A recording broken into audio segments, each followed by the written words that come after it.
Welcome back to the show, everyone. Craig and Jonah, and I think we have one of our loyal fans in the chat. So welcome, everyone. Um, so I got blocked by Taylor Marshall the other day. I'm assuming everyone, if you listen to this podcast, certainly you know who Taylor Marshall is. Yeah, he's got like 150,000 followers. Yeah, that guy. That guy. But you talk about, in the last episode we were talking about Steve Skojek and kind of the hmm arc that he's gone on. Taylor Marshall is on some other weird arc. I'm not sure where he's headed, but he's heading in a wild direction. And I looked up some information about the guy recently, and like I saw he did his PhD on the infiltration of the Catholic Church by the Masons or something like that, or is his master's degree, one of those two. But Very it's like, timely. That would have been a great article 100 years ago.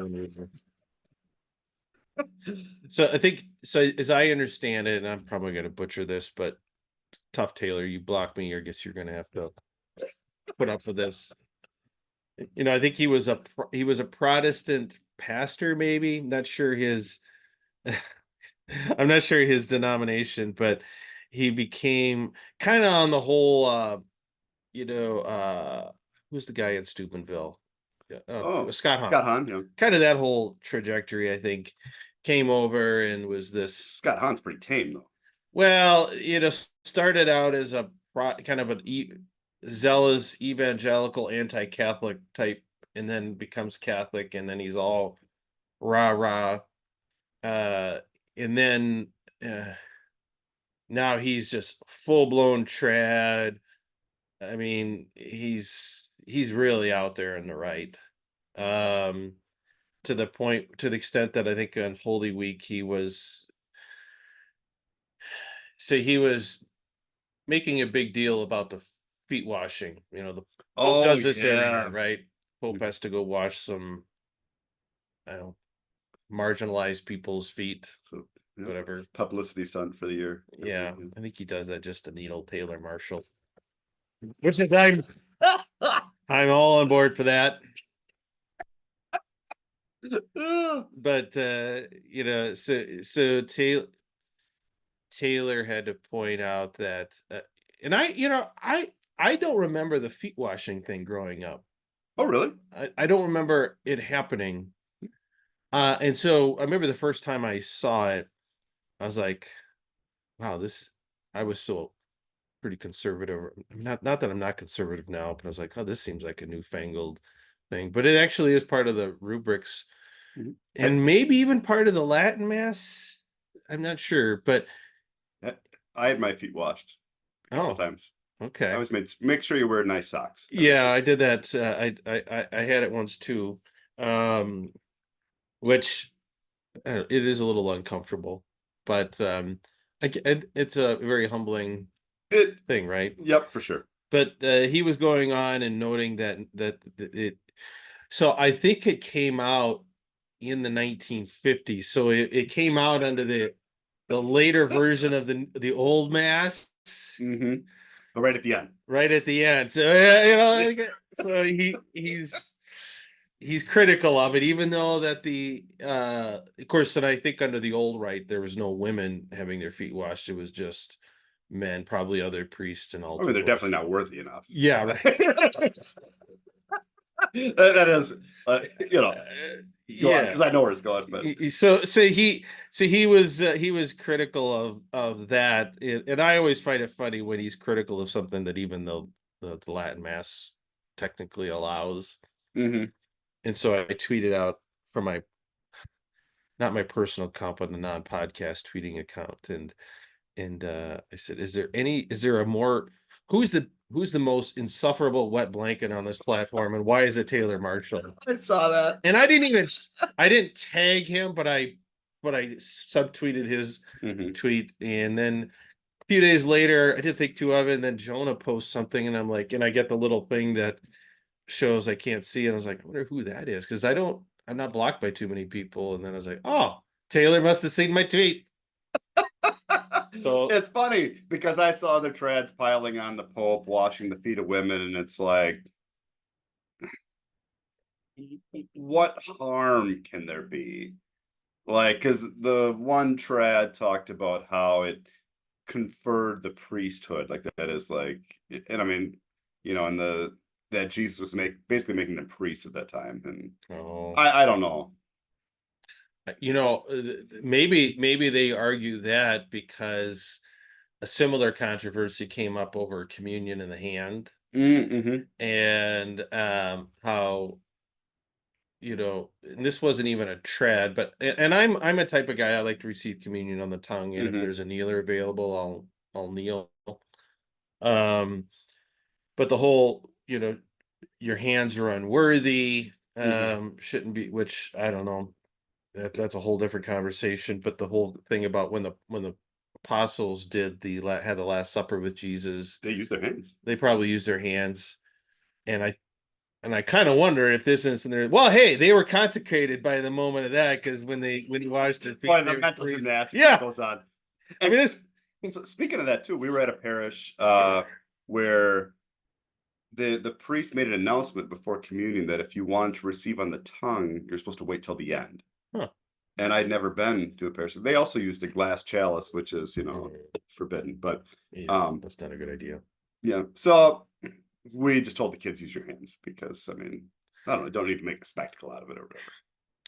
Yeah, that it is tough going to church. Like, you could just kind of tell Yeah. which churches there's a number of people that receive on the tongue, and the priests. And if I'm someplace where I end up in line and there's a Eucharistic minister, I tend not to do that to the Eucharistic minister. I just try to receive reverently on the hand, Hmm. more so for their comfort level than me. um but we're blessed around here that typically, or if you go to your parish, you know which line the priest ends up Hmm. with, if that's your thing. So Yeah.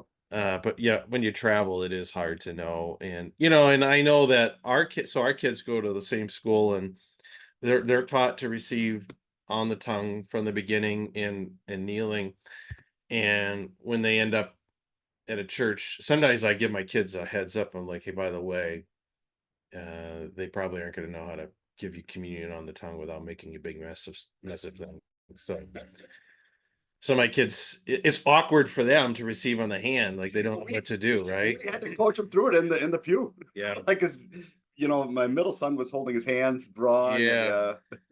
I almost think that maybe we should teach them to be just ready to go, Hmm. I don't know. The thing that concerns me about this is, so I have kids that are older that went through that whole thing, and then once they kind of started receiving on the hand, just kind of stayed doing that. It's a teenage. I don't know. It's I don't know. Yeah, I'm not. My strong personal preference is to receive on the tongue, and I used to be kind of that's the way everyone should doing it. Now I'm more ambivalent about it, but Because then there are those private revelations where they say people get time in purgatory for like improper handling of the host, and I don't know, that makes me nervous too and scrupulous. So you know, yeah, I sometimes wonder. We're gonna wade into liturgy, I guess. But we'll get around to sex here in a little bit, so just stay with us. But like some of the stuff. It reminds me of an exchange we had on Twitter with these guys about whether Mary had to have been conceived without original sin. And I won't name names because we're going to do a podcast with them, but he said, well, of course he was. God, like, it would be offensive to God or something. And just think, I mean, I'm not saying Mary had sin, but I don't think it's like, if God wanted to be born to a woman that had sin, I don't think there's anything like God could do anything. yeah. And I think I think a lot of that stuff is more for our own sensibilities and God. Like, even like the whole communion thing, and like every little tiny particle and stuff like that. Yes, I understand it's the body of Christ, but they're like, God would be greatly offended, if Hmm. a particle hits the floor, he gets stepped on. I'm like, maybe, I think that's more about our own sensibilities than God. I mean, God, like, he was flogged and like he died on a cross for crying out loud, His right? blood was shed. I think he could. I think he can handle it. I think it's much more about our own sensibilities Hmm. than God being like, "Oh my gosh, I can't believe you let this crumb fall somewhere." I don't know. I don't know how to articulate that, but God saying, "Oh my gosh," is kind of funny. yeah. Oh, myself. Yeah, myself. Okay, I gotta tell this story. I don't know where I heard this at. They were talking about back in the old times when like they would have to hand copy the scriptures and all that. Hmm. And the Jews, when they would write the name of God, the, if they and when they say Adonai or whatever, they had the Lord. They wouldn't say God's name, but that Hmm. they would break their quill. So every so he said they would go through a pile of of quill pens or whatever, because Hmm. every time they wrote the word God, they would break it. Well, isn't that something? So back Well, then it was probably hard to do, but they're a scrupulous bunch too. yeah, I think a lot of this is much more about our own sensibilities. The whole Christ is king kind of thing. That whole maybe Yeah. maybe maybe if maybe if people aren't on Twitter and stuff, they don't see it, but they're all up in arms about whether you say Christ is king, and I'm just like, What did that mean? Like I saw that, but I didn't understand what they were saying. so the controversy arose because they someone over at the Daily Wire, which is the whole Yep. Ben Shapiro folks. Of course, he's Jewish, right? Hmm. And someone came on and said Christians using the term Christ is king is anti-Semitic. It's kind of a Mm. slap in the face to the Jews, which only animated. And some of these same guys were like posting the old prayers that we used to say on Good Friday about those damnable Jews and all this and that. Oh. Like, this is the way. This is how it's supposed to be done. I'm like, I don't know, Uh, but so all the trads were like, yeah, Christ is king. We should want that, and say it in everyone's face, and there again, to me, that seems to say more about ourselves than. I just don't think Jesus being like, heck yeah, I'm a king, like like give me due respect here, right? I I don't know. It kind of gets back to what we were talking about, I think, in the last episode, sort of the Old Testament versus the New Testament God. I mean, like mhm. that just seems foreign to the good news of Jesus, that Mhm. the Jesus that I see in the gospel. So much of this stuff seems very foreign Yeah, to like that. Jesus be like, "Kiss the ring," Yeah, kind of thing, I just don't that's think not. that's how it was. Like, Yeah. but so it seems like a lot of this stuff tends to be uh, our own creation to deal with our own sensibilities, but we sort of attribute that to, well, this is what God wants. Maybe he does. I don't know. I But it's don't know. interesting too how tied we are to the Jewish faith as well. Like people are all excited about the red heifer, in Hmm. Israel right now. So, Yeah. and we'll see what happens with that. Well, and there's like a solar eclipse Yeah, coming up, and and that's on actually the day after Divine Mercy Sunday, which is pretty interesting because in the Divine Mercy Revelations, he says, "Before the day of my justice comes the day of my mercy," meaning that the day of justice is coming after the day of Divine Mercy, which is the timing is interesting. I'm maybe, not really into, maybe I'll go to confession again just in case. well, that's what you should do for Divine Mercy Sunday. Yeah, I should. So we actually, yeah, I love Divine Mercy Sunday, Yeah, that's and good. so we usually go to a place where they have confession right before Mass, so we can fulfill the Divine Mercy Have you promise. been doing the chaplet, the prayers every Yep. day? Yeah, we've done that before. I just haven't been. We haven't done it in a while, but I should go to confession again, even though I was just there. So, speaking of which, shifting gears, so we gotta drag this channel Where it back into the belongs. gutter where it belongs. Someone, we had one of our videos. One of the trads commented because we had made the comment. Oh, I think maybe it was our interview with Kevin, non-Tradicath. Hmm. I posted that, and the whole question is marriage and your occasion of sin. And this guy says, um, confession is a new. Someone was asking, is there is there another sacrament that is such a near occasion of sin as it is for marriage, as it is marriage? And this guy says confession. I think it was Midnight maybe who's in the chat asked him what he meant by that. I thought he was being facetious. Mhm. But no, he was what he was saying, well, if you think marriage is a near occasion of sin, just think of the poor priests that got to hear all these lurid details of people talking about going to, swing dances and stuff. So I literally thought the guy I was gonna like, because I thought that was kind of a funny comment, but I think he was serious about it. No, I think he was serious about that. Which It's interesting. is more hadn't- consistent with this guy, because I don't think here he's listening to our episodes now, so not to I did not think I thought he was making a joke, but I think he was being serious about it. Well, and I can see that, but then I think also after a while you might get desensitized to it or just disgusted by it. I mean, I don't give a lot of details. I don't give any details. Yeah. I mean, if you really want to know, just go check out my podcast and Twitter account, buddy. But I could see how if a woman was talking about whatever she had going on in the bedroom, like, yeah. I could see how that might be a near occasion of sin. I honestly, I thought what he was trying to say is it's near to sin. I was thinking like the priest is right near the proximity, the sinner, but that's not. I guess that wasn't his angle. But so I wanted to get back to our matrix here a little bit, and actually I'm going to see if I can share it. So some of our inner circle got a kick out of me trying to use the whiteboard, but I think I'm more high tech now. Oh, really? So hang on here, guys. Sure, you can do this? I don't know. I think I can. Let's see. No, this one. I think it's this one. Let's see here.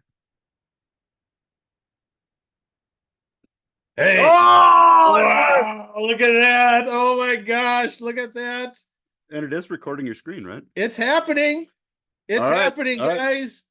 Boy, that looks good. We are busting out the. How on earth did you do that on an iPhone? This it's an iPad. Oh, okay. So it's actually a pretty it's a pretty slick little app that I can use. But yeah, I designed it so we'll be coming back to this, and I actually wanted to share this because we got some feedback about our categories, and we had someone asking that we cover contraceptive sex in here, so we'll have to do an episode on that. But so if you're not familiar with what this is, we did an episode a week or so ago. I'll link to it below.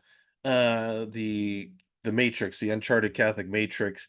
Because you're TM Taylor Marshall fashion. We're gonna really TM that. And you all okay. So if you're really trad, procreation is the only thing that matters in marriage. The rest of it is irrelevant, right? But if you're new agey, Humani Vitae, all that, you recognize that procreation and unity are both important.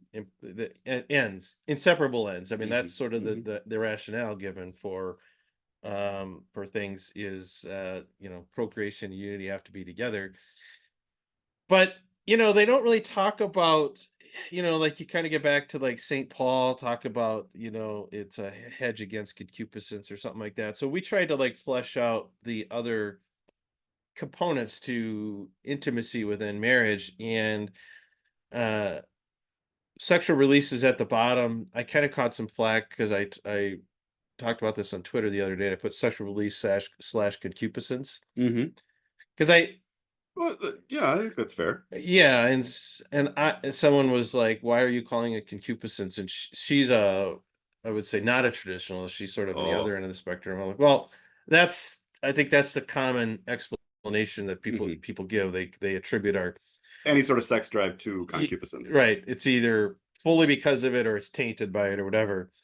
Yeah. So Midnight says the Matrix is a big leap for humanity. I think so. I think this is after PMAS. I think this is the big the flesh capacitor. Is that what we call it? Yeah.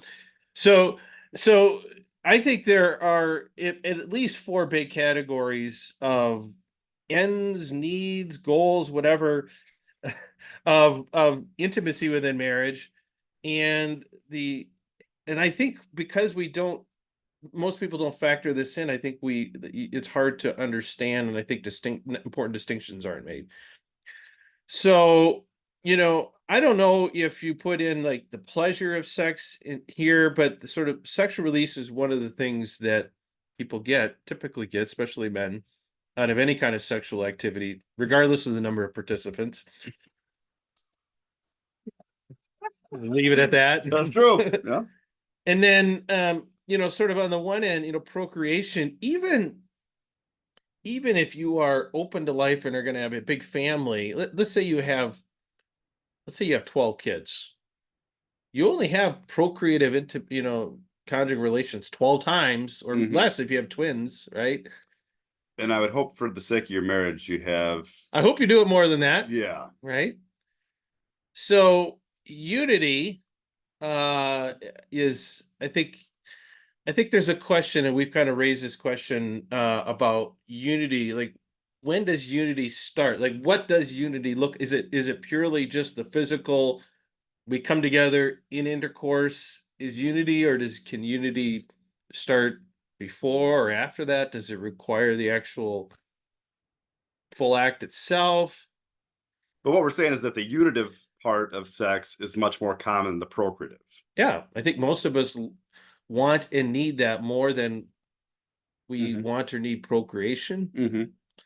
And that's, of course, is always the rub. People want to be able to do that even when we can't or don't want to get pregnant.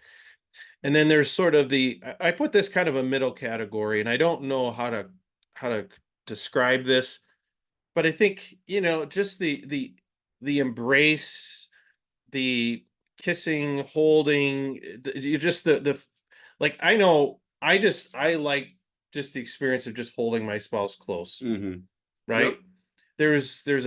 There's a need to be held. Mm-hmm. When we interviewed Leo, he's like, that's one of Yep. the hard things about being a priest is never being held by someone, Mm-hmm. right? And I think that is an aspect of this. Definitely. And so I tend to think that, generally speaking, you can fit most of the things that we care about into these four broad categories. Mm-hmm.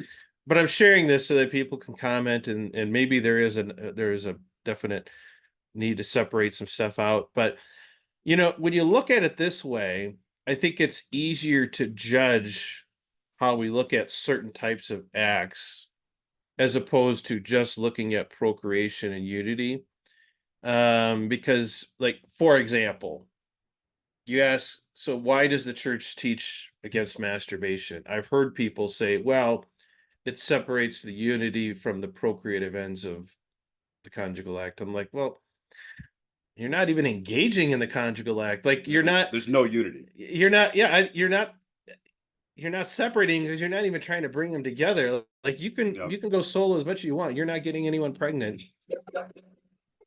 Or connecting with anybody but yourself. Yeah. So that's where you can see the danger in the solo activity. Yeah. I mean, I think you can justify the church's teaching on it without saying this is the proper explanation. Like, I think that's Mm-hmm. part of where I'm kind of coming around, is that some of the explanations that are often given for why you should or shouldn't do certain things, I think maybe you got the right results, right conclusion, but maybe the reasons themselves are not that satisfying, Mm-hmm.